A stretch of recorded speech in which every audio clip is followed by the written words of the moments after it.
one more meeting we had, a very detailed, inclusive meeting between both the Honorable Chief Ministers, Chief Minister of Assam and Chief Minister of Meghalaya.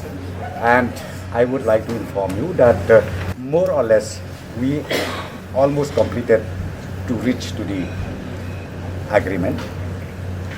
in those areas which ever we already inspected. And now again, both the Chief Ministers has directed the concerned government to bring out all the detailed report, and thereafter one more meeting will be there between the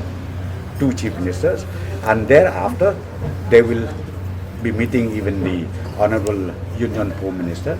and hopefully maybe on the 20th or before 21st, maybe they'll come back and then